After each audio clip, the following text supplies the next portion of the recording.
Radio Sucesos 101.7 FM presenta su noticiero Sucesos con Milton Pérez y Verónica Larrea. Un periodismo libre para una democracia plena.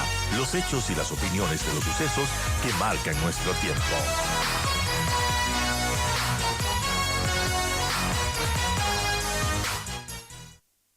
Y doy la bienvenida a Sebastián Rivadeneira, él es consultor en temas eléctricos. Sebastián, gracias por acompañarnos. Hace un momento el ministro de Energía hizo una exposición sobre la situación eléctrica del país. Nada nuevo que no sepamos y ninguna salida, digamos, de manera inmediata, más que esperar que llueva.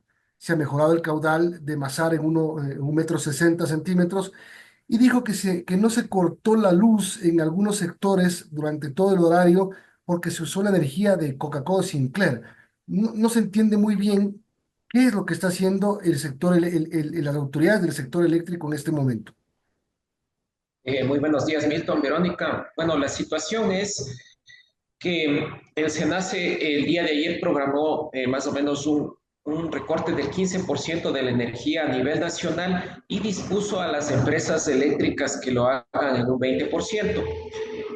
Sin embargo, como el sistema es dinámico, se ha logrado un ahorro de aproximadamente unos 14.500 megavatios hora el día de ayer. Ahora también está programado un recorte del 20%. ¿Por qué no se cumple de manera estricta los horarios establecidos por las distribuidoras? Porque en ciertas ocasiones, cuando suben los caudales de Coca-Cola Sinclair, existe esta variación de disponibilidad energética. Sin embargo, a pesar de que hubiera una mayor capacidad de Coca-Cola Sinclair, eso no es suficiente. En horario pico, más o menos se ha visto que la demanda en demanda pico es de aproximadamente 4.600 megavatios. Sin embargo, el día de ayer bajó a 2.700 a las 7 de la noche. Entonces, eso significa que los problemas no solamente son de energía, sino también de potencia. Entonces, se prevé que esta situación se mantenga hasta finales de noviembre, en el cual es un estiaje marcado todos los años. Para el mes de diciembre empezará paulatinamente a recuperarse los caudales y la misma situación volveremos a repetir en el año 2025. Ahora, quiero entender, el tema de que no se corte la luz en algunos sectores en los horarios establecidos y sean cortes más cortos por el uso de Coca-Cola Sinclair, quiere decir que Coca-Cola Sinclair no puede almacenar energía. Es decir, si no se usa, se desperdicia, porque es una central que no tiene embalse, es una central de pasada. Exactamente, pero no es que de manera abrupta sube y baja la potencia de Coca-Cola Sinclair. En algunas ocasiones está a 600, en otras está a 900 megavatios, pero eso no marca mucho la diferencia. Más bien aquí responde a que el SENACE no pudo programar de manera anticipada en coordinación con las empresas distribuidoras y un día antes les envían a las distribuidoras para que establezcan los horarios. Entonces ya se mencionó que los racionamientos debían haber iniciado al menos hace unas 5 semanas de manera diferenciada. Unos horarios para el sector residencial, otros horarios para los industriales y de esta manera tener una mejor planificación. Entonces las distribuidoras hacen lo que realmente pueden. Tengo entendido que el SENACE les pide cupos de energía que las distribuidoras deben cumplir, pero cuando cumplen de manera anticipada, entonces tienen esa factibilidad de conectar el sistema antes, me refiero a dar energía antes a los usuarios. Bueno, lo que está haciendo el gobierno nos está vendiendo la idea de que ha instalado ya 341 megavatios cuando eso no es cierto. Hay efectivamente 100 funcionando y los 241 están en camino. En el mejor de los casos llegarían a finales del siguiente mes, en el mejor de los casos. No obstante, sigue siendo insuficiente para combatir la crisis, para acabar la crisis. Suficiente para combatir, sí. ¿Qué varita mágica existe en el momento para que salgamos de esto? Ya, no hay ninguna varita mágica.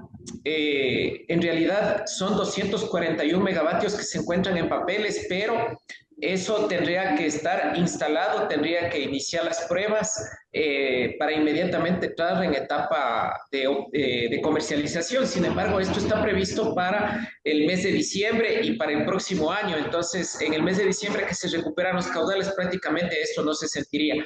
Esto que está comprando el gobierno serviría para cubrir un déficit para el próximo año, pero tampoco el próximo año será suficiente. ¿Por qué?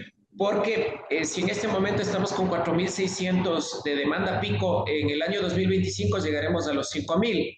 Entonces, toda esta energía termoeléctrica es emergente y más bien tendrá un gasto adicional de 250 millones de dólares por consumo de hidrocarburos, cuando estos hidrocarburos pudieran haberse exportado por 530 millones de dólares. Entonces ahí está la oportunidad perdida. A esto tenemos que sumar que la ministra de Ambiente anunció el día de ayer la intención de instalar 500 megavatios en paneles solares. Esta no es una solución para la crisis, porque lo que se necesita es energía 7 días a la semana, 365 días al año, permanente durante todo el día, y los paneles solares solo me brindan energía durante mediodía. Entonces, no podemos depender de eventos meteorológicos, sino de fuentes constantes, en este caso como son las centrales a carbón o las centrales nucleares. Ahora, Sebastián, el ministro ayer en la rueda de prensa dijo algo que se volvió viral y en su contra, que fue, solo Dios sabe.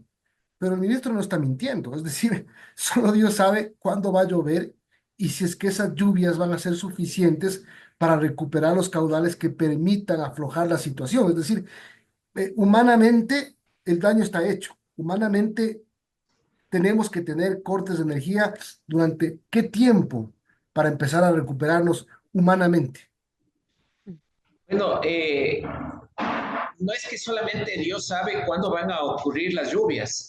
Todos sabemos que existe una época hidrológica marcada en la cuenca del Amazonas, en donde las lluvias solamente, o el incremento de los caudales es mayo, junio, julio y nada más. Octubre, noviembre y diciembre siempre va a ser seco. Y eso no depende de Dios, depende de estaciones meteorológicas que han venido monitoreando esto durante 40 años. Entonces, Hay, no hay un se tema, puede... hay un tema importante, perdón que le corte, Sebastián, el tema de las estaciones meteorológicas.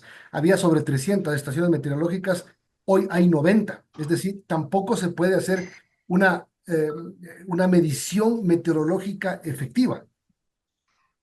Para poder hacer predicciones de las hidrologías de las diferentes subcuencas que se encuentran en el Amazonas ecuatoriano, por lo menos se necesitan datos de 30 años en los que se puedan hacer predicciones a futuro. Entonces, lamentablemente lo que dijo el ministro es algo similar a lo que dijo Santos Albite. Los ingenieros lo que tenemos que hacer es proyecciones a futuro de qué es lo que necesita el Ecuador. Recordemos que hay entre 400 y 500 megavatios de incremento de demanda cada año.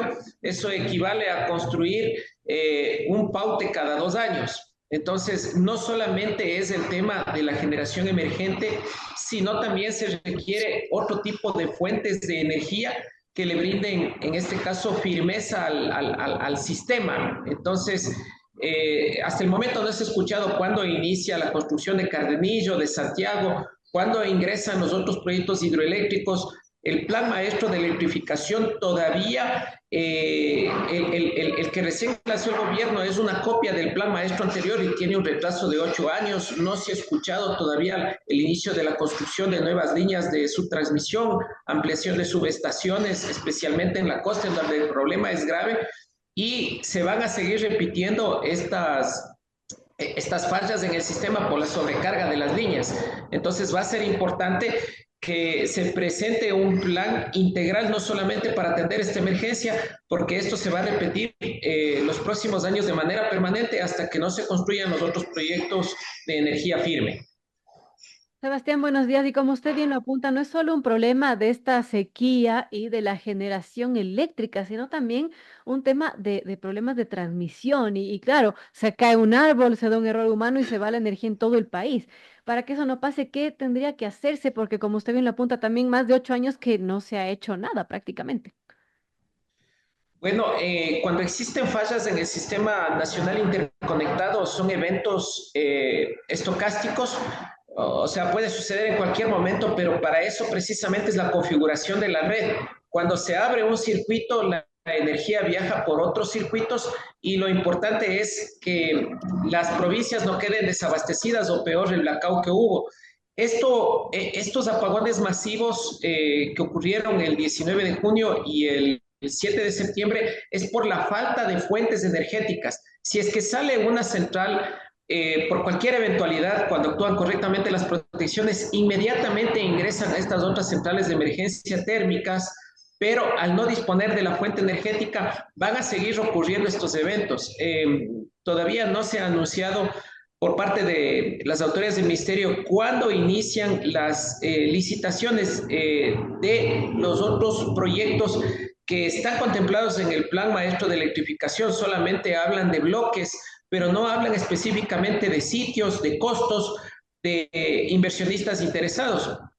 Esta problemática responde a que los inversionistas no están interesados en el Ecuador mientras se den estas ofertas de regalo de planillas y del deficitario estado financiero de las distribuidoras. Entonces aquí más bien de lo que se trata es de fortalecer el sistema del sector eléctrico a través de una planilla que tenga la distribución correcta de los recursos económicos y sobre todo que se aseguren las ejecuciones presupuestarias que en este caso son deficientes. En SELEC los años anteriores no superaban del 50-60% y lamentablemente la agencia de regulación también frena mucho este tipo de inversiones. Entonces, cuando al sector eléctrico se lo vea conceptualizado desde un punto de vista empresarial, allí sí los inversionistas van a invertir una vez que sea reformada la Ley Orgánica de Servicio Público de Energía Eléctrica, el reglamento y las regulaciones que lamentablemente son los que impiden que se ejecuten estos proyectos.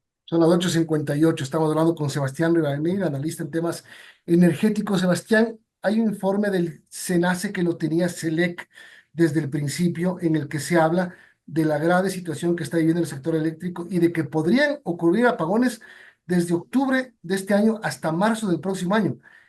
Y no se ha cumplido, no se ha cumplido porque los apagones empezaron en septiembre. Entonces, ¿qué podemos esperar de lo que pase en los siguientes meses? Estamos otra vez dependiendo de que si Masar sale de operación, se tiene que parar Masar, ¿qué es lo que pasaría? El problema es que toda la expectativa del país está en Masar y no se fijan en las otras fuentes energéticas. Por ejemplo, Termoesmeraldas está produciendo a la mitad de su capacidad. Termoesmeraldas 2 tiene 3 de los 12 motores funcionando. Existen centrales térmicas que ya cumplieron su tiempo de vida útil. Recordemos que estos motores que está comprando el gobierno, después de 3 años de operación, tienen que entrar en un overhaul y estos motores máximos soportan 3 overhauls, es decir, en 9 años todos esos motores dejan de servir y eso es lo que ha ocurrido con Termoesmeraldas 2 y es lo que ha ocurrido con muchas centrales térmicas, en este caso de la costa. Pero para regresar al tema del SENACE, lamentablemente no, está limitado en la toma de las decisiones porque ha habido mucha interferencia de parte del ministerio. Recordemos que los funcionarios públicos tienen cargos y funciones administrativas, mientras que en el SENACE lo que existen son ingenieros, son técnicos.